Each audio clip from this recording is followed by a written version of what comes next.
लेकिन जब तुम एक लड़की को पढ़ा देते हो, गोया तुमने एक नस्ल को तालीम याफ्ता बनाते हो। अब अगर ये सब कुछ जानने के बावजूद भी आप लोग अपने लड़कियों को तालीम नहीं देंगे तो उसका मुस्तकबिल में किसी परेशानी का सामना करना होगा। नहीं, हम इस ड्रामे को जरूर देखते हैं और मुझे पूरा यकीन है कि इसे देखने के बाद तमाम सामान्य की आंखें खुल जाएंगी और वो जरूर अपनी लड़कियों को तालीम याफ्ता बनाने की पूरी कोशिश करेंगे इंशाअल्लाह। पर्दा उठता है।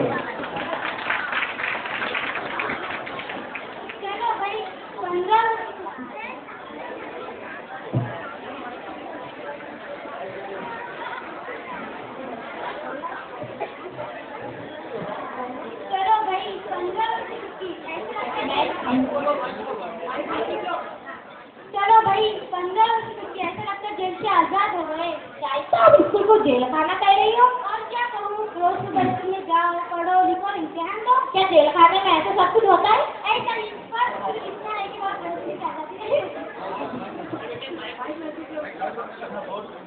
शायद आप ऐसी बातें करती है इसलिए आपको हर मजदूर में ठीक किलो मिलता है, रात फेल हो जाती है। 5 दुकान से किसका बना हुआ है और लड़की को पढ़ लिखकर क्या करना है? ये मर्दों की दुनिया है। यहाँ लड़की की क्या कदर उसी की होती है जो पढ़ लिखकर अपने खाना का नाम रोशन करता है। स्कूल की राष्ट्रपति एक औरत थी, हुकूमत पार्टी की चीफ औरत थी, लोकसभा की स्पीकर औरत थी, लोकसभा में लीडर ऑफ अपोजिशन औरत थी। इतना ही नहीं, उत्तर प्रदेश, मगरबी बंगाल, वजीर आला औरतें थी। भाई जिन्हें पढ़ लिखकर नाम कमाना है वो पढ़े, उनको घर में बैठने का इरादा कर रहे हैं। आप क्या करेंगी? टीवी देखेंगे, फिल्म देखेंगे और अगर जिसने पसंद कर लिया अब आपने अपनी जिंदगी बर्बाद करने का ही इरादा कर लिया तो भला आपको बर्बाद से कौन रोक सकता है? तकदीर का लिखा है, कोई आबाद होता है और कोई बर्बाद होता है।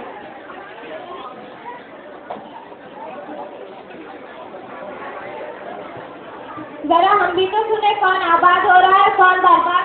टीचर शायद इसको छोड़कर घर बैठने की बातें कर रही है। क्यों, क्या प्रॉब्लम है? मेरे इज्जत की बड़े बड़े अंदर बातें कर रहे हैं तो इन अंदर से ऑमलेट बना और मजे लेकर खा। यह हंसने की बात नहीं, जरा गौर करो भाई साहब कितने नाराज रहती है और फिर होमवर्क ही नहीं करती, फिर भला आप कैसे पास होंगी? टीचर मैं गरीब पास बैठी हूँ, मेरा घर एक छोटी सी दुकान है, क्या वो प्राइवेट से दूध करने का काम करते हैं। उससे तुम्हारी पढ़ाई का क्या ताल्लुक? क्या वो तुम्हें पढ़ने से मना करते हैं? नहीं, बल्कि वो तो मुझे ज्यादा से ज्यादा पढ़ाना चाहते हैं। देखो शाइस्ता, गुर्बत कभी पढ़ाई के आ नहीं आती। मेरे अब्बा मिल में एक मामूली मजदूर थे, खुद पढ़े लिखे नहीं थे, लेकिन उन्होंने मुझे पढ़ाया और आज इस काबिल बनाया कि मैं सर उठाकर बात कर सकूं।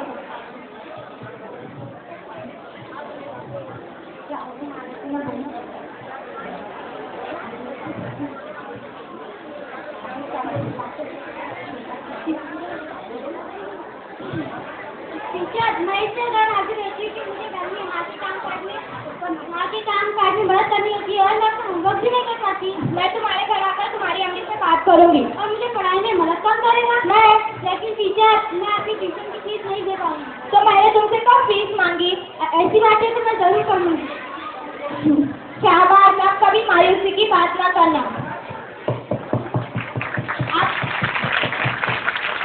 आप बात निकली है तो मैं तुम्हें एक अहम बात बताती हूँ। क्या तुम्हें पता है ड्राइवेटरी किसने इजाद की? जी नहीं। बिजली का बल्ब किसने इजाद किया? एडिसन ने। शाबाश, इसी एडिसन ने ड्राइवेटरी बनाई है।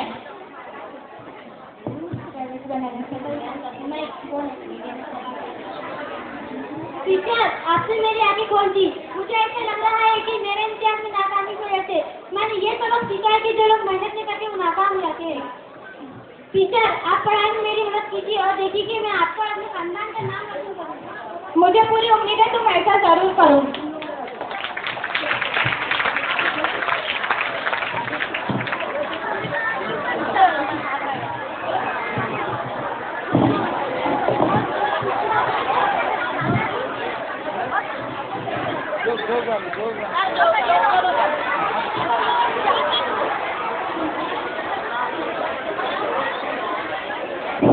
ওনার একটু যেন পাশে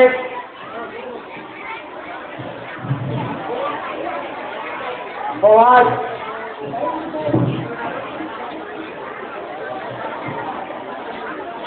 देखिए अभी आप एक ड्रामा सुन रहे थे, देख रहे थे। ड्रामा अभी जारी है, ड्रामा अभी जारी है।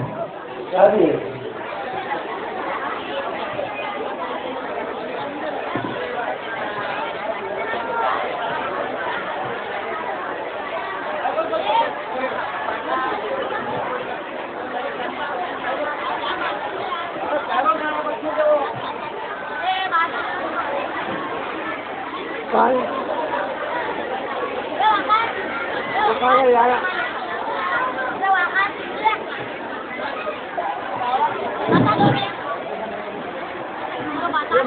हाँ वही महारानी इंतजार में क्या रहते थे क्या? ये तो मालूम था, मैं तो कहती थी ना ये पता नहीं था हम लोगों के काम का नहीं, ये तो पैसे वाले लोगों का खेल है। मेरे बाप की जीत थी, वरना मैं तुझे हर दिन स्कूल में जाने देती। माँ पिज्जा के खर्चा करने पड़ूंगी और इनसे ऐसे कामयाब होकर दिखाऊंगी। बस बड़ी बड़ी बातें मत करना। अब सीधा इसको छोड़ के घर में मेरे काम में हाथ बढ़ा। मैं भी तेरे काम में हाथ बढ़ाती हूँ। एक आधे बर्तन धो लिए, एक आधे कपड़े साफ कर दिए तो क्या काम हो गया? तू मजे से इसको चल जाती है, मैं दिन भर मरमर का काम करती हूँ। क्या बात है शान से कि अम्मा क्यों लड़की पर चिल्ला रही हो? चिल्लाओ नहीं तो क्या करूँ? छोरी ने कारनामा ऐसा अंजाम दिया है। क्या किया ऐसे? इम्तिहान में नापास हो गई तो क्या हुआ? अगले साल पास हो जाएंगी। अगले साल स्कूल जाने तो कब से पास ना पास हो सके? मैंने ख्याल है मैं कहूँ ये छोरी स्कूल जाती क्यों? क्या हम कभी स्कूल गए हैं? लानत से जो मैंने तो कभी स्कूल की सूरत तक ना देखी। और मेरी माँ तो मुझे घर में छुपा कर रखती थी कि कहीं मेरा बाप मुझे स्कूल में ना भर्ती करा दे। एक तरफ तुम्हारा बाप और दूसरी तरफ शाइस्ता का बाप। लाख मना किया छोरी को स्कूल में दे दो, कब मारने वाला था ले गया दाखिल कर दिया। और आज ये दिन देखना पड़े नापास हो गई, सारे घराने का नाम मिट्टी में मिला दिया। मैं कहती शाइस्ता की अम्मा छोरी के लिए तो छोरा तलाश कर लो और लगे हाथ पीले कर दो। मैंने पढ़ने लिखने की उम्र शादी की नहीं, 12 साल की घोड़ी हो गई और कभी और मैं तो शादी करना जुर्म है। अरे ये अगर मुझे ना दिखा, जब मेरी शादी हुई थी ना तब तो मैं गुड़िया के साथ खेल रही थी। मेरी माँ ने कहा बंदो कब तक गुड़िया के साथ दिल लगाएंगी, अब तू सचमुच की दुल्हन बन जा। और मैं दुल्हन बन गई और मैं तो पालने में पड़ी थी तब मेरी मम्मी हो गई। ये सुनकर लड़की हंस रही है। छोकरी हमारे जमाने में हम भाइयों से ही पहले कबूल कराते थे, तेरे घर लड़की भी तो मेरे घर आएंगी। मेरा तो कोई भाई नहीं, मैं क्या करती? मेरे नगर में एक लड़का है। कौन? अरे वो खत्तो वाला का बेटा। अरे काम धाम नहीं करता, सर पर जिम्मेदारी आ जाएंगी तो काम धाम करने लगेगा। मैंने करने वाली शादी वादी तो क्या घर बैठे मेरी शादी पर मुंह करेगी? लड़की की हिम्मत तो देखो, कह रही है शादी नहीं करूंगी। मैंने ऐसा तो नहीं कहा ना खाला कि जिंदगी भर कुंवारी बैठी रहूंगी, जब सही वक्त आएगा जरूर शादी करूंगी। क्या सही है क्या है दूसरे वाला हम जानते हैं। देख छोरी दरवाजे पर कौन है? अस्सलाम वालेकुम। वालेकुम अस्सलाम। माँ हमारी टीचर आई है। अस्सलाम वालेकुम। वालेकुम अस्सलाम। मैं आपसे खास मिलने के लिए आई हूँ। हाँ कहिए क्या आप शाइस्ता के लिए कोई रिश्ता लाई है? शाइस्ता के लिए रिश्ता? वो तो अभी बच्ची है। कब तक बच्ची रहेगी? देखते नहीं आपके बराबर ही जा रही है। कब से उम्र का अंदाजा नहीं होता। मैं उसकी टीचर हूँ और जानती हूँ कि उसकी उम्र अभी शादी की नहीं। लेकिन अब वो फेल हो रहे तो क्या करे? इसके फेल होने की कई वजूहत है। सबसे बड़ी है कि वो स्कूल में अक्सर गैर हाजिर रही, तो क्या करे? मैं अकेली जाऊँ, सुबह की चाय से रात के खाने तक अकेली मरूं और लड़की स्कूल में गुलछर्रे उड़ाए। ये आपसे किसने कह दिया कि स्कूल में गुलछर्रे उड़ाए जाते हैं? ये सबरा दिन कह रही थी। हाँ मैंने अपनी आंखों से देखा है, स्कूल की लड़कियां 26 जनवरी को आसमान में गुब्बारे उड़ाती थी। ये बच्चों की खुशी मनाने का मौका था। अगर लड़कियों ने गुब्बारे उड़ाए तो क्या बुरा किया? हम हमारे बच्चों को स्कूल में गुब्बारे उड़ाने के लिए भेजते हैं? जी नहीं, आप उन्हें पढ़ने के लिए भेजते हैं। यही वही काम वो स्कूल में करते हैं। गुब्बारे उड़ाना तो उनकी तारीफ का हिस्सा है। अगर आप कहेंगी लड़कियां झाड़ना बहन जी, आजकल लड़कियां हवाई जहाज भी उड़ा रही है। वो कैसे मुमकिन है?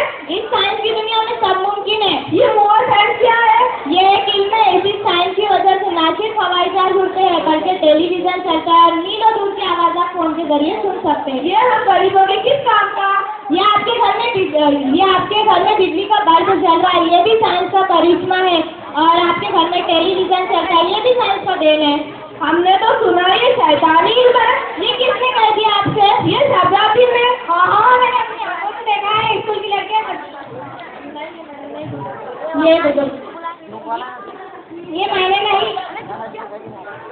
ये मैंने नहीं है बुड्ढों के पास। इसकी कोई मिसाल भी उन्होंने कहते हैं इससे मन का डोला बना है, लाखों की जान ले लेता है। और ये नहीं बताया कि साइंस ने वो दवाई बनाई है जो मरते हुए इंसान को बचा लेती है। ये तो ठीक है, लेकिन हमारे मुसलमान किस काम का? ये मुसलमान, हिंदू, ईसाई, सिख सबके लिए। अब देखते नहीं, मस्जिद में अजान की सदा बुलंद होती है, वो लाउड स्पीकर हम तक पहुंचाया जाता है। मस्जिद में ट्यूब जलते हैं, रोशनी फैलाते हैं। वही ट्यूब मंदिरों, गिरजाओं और गुरुद्वारों में रोशनी फैलाते हैं। मुसलमानों का क्या ताल्लुक है? या आप हिंदू ईसाई की बातें क्यों लेकर बैठ गई? आपको आसान ज़बान में समझा दूं कि मुसलमान साइंसदानों ने साइंस की कई बातें मुस्लिम उम्मा से भी सीखी है। वो कैसे? मुसलमान साइंसदानों ने सबसे पहले ये बात कही कि रोशनी की रफ्तार आवाज की रफ्तार से ज्यादा तेज है। मुसलमान साइंसदान कई मामलों में मगरिब से आगे थे। उन्होंने सबसे पहले इस हकीकत से पर्दा उठाया कि बिजली की कर्ज की आवाज से कब्ल इसकी रोशनी क्यों दिखाई देती है। न्यूटन से पहले उमर बिन राजी ने कहा था, जब कोई मिट्टी का ढेला ऊपर की तरफ उठाते हैं तो वो नीचे की तरफ आता है। मालूम हुआ कि इसमें ऐसी कोई कुव्वत है जो इसे नीचे की तरफ लौटा देती है। क्या मेरी बेटी भी ऐसा कोई काम कर सकती है? क्यों नहीं? उसे अपनी गलतियों पर एहसास हो चुका है। अब उसने पूरे जोश व खरोश के साथ पढ़ने का इरादा कर लिया। माफ कर दीजिए, आपने मेरी आंखें खोल दी। मैं जिसे काट का टुकड़ा समझ रही थी वो तो फिर निकली। बेटी, तुम खूब पढ़ लिख कर इतनी बड़ी बन जाना कि हम तुझे देखकर अपने आप पर फख्र कर सके कि हम ऐसी होशियार बेटी के माँ बाप है। पर्दा गिरता है और तालीम की अहमियत आप समझ रहे थे और एक पैगाम तालीम की अहमियत पर ये तालिबात पेश कर रही है। हम इसमें तो जानते हैं, इसी में लगाकर पढ़ाई नहीं करते और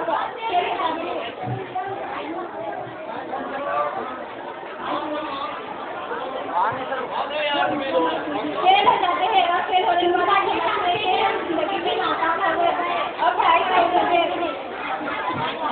कभी